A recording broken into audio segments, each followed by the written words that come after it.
Why? Because today, Russia and now China has added their name to the list of don't do anything in Syria. So now we have Russia, Iran, and China telling us, mind your own business. Now, America, unless you're willing to get into World War III and go up against Russia, Iran, and China. And poke another hornet's nest of Muslim extremism. Are you out of your mind? Why? Are you out of your mind? We don't survive that. It's crazy. They lied to us. They played on our fears. That is exactly what will be said. And knowing progressives, they themselves will say it. They themselves will bring it on. It will be a nightmare. And then when the next election comes, they will blame it on you. Mm-hmm. Don't buy into this. Do not buy into this. Well, only 9% of the American people are. I know that. If they do this, they're doing it without any support. But you know what? From America. America, you have got to become... I am not an anti-war protester. I am not a guy who goes marches in the streets and says no war and carries no war signs and, you know, that America is baby killers, because we're not baby killers. But America is going on we are insane what we're doing. And we have to find a way to support our troops and yet say, stop the war. If we are not marching in the streets to stop a war, if we are not standing up and having anti-war rallies, because we are on the right side.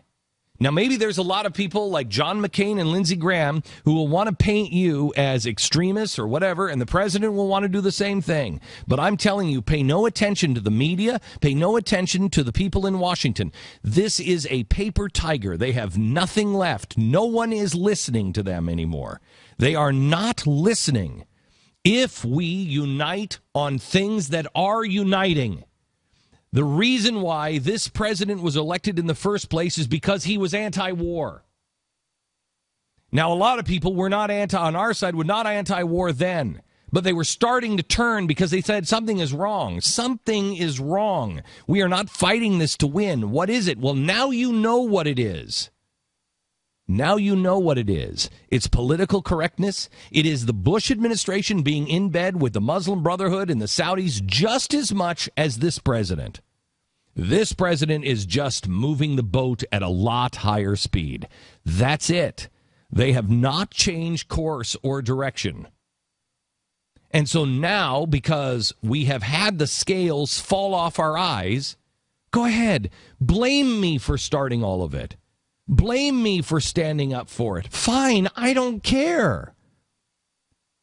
Don't let that put the scales on your eyes that you are changing your position. Don't let that, your hatred for me or your hatred for the right or whatever, that's fine. Let's hate each other later. What do you say? Let's save some lives. Let's save our country. And I would be saying, because I did say exactly the same thing. I just wasn't on the all-powerful Fox at the time. I was on CNN. And so everybody wanted to watch that one. And everybody's like, well, I thought he was a liberal or somebody because he was saying bad things about George W. Bush. No, I'm just honest. And when something's not right, I'll recognize it. Will the rest of the country? The answer is yes. Yes, they will. We have an opportunity not to join arms with Occupy Wall Street, but to join arms with Democrats and true non-progressive liberals. Liberals who might think differently than you. They might think that things, we should have a bigger government and we should have a little bit more here, a little bit more here. But they are not into the controlling of your life, the spying on your life, and they are not into the wars in our lives. Give some liberals the benefit of the doubt that they are not progressives. They do not believe that the government should be telling everyone how to live their life. But nobody is expressing that to them. They have no home. Just like the Tea Party has no home because the GOP is telling you you're a freak, you're a freak, you're a freak. Well, so is the Democratic Party. They're just not doing it as clearly because nobody has broken out of there yet. But I will tell you that that is coming. The Sumner moment, what was the Republican Party in the first place? It was made of Whigs and Democrats. People from both sides of the aisle that said these two parties are insane. And I'm not going down there. We've been playing this game on slavery for too long. It's wrong. And I'm not going to stand with those people anymore. Now is the time.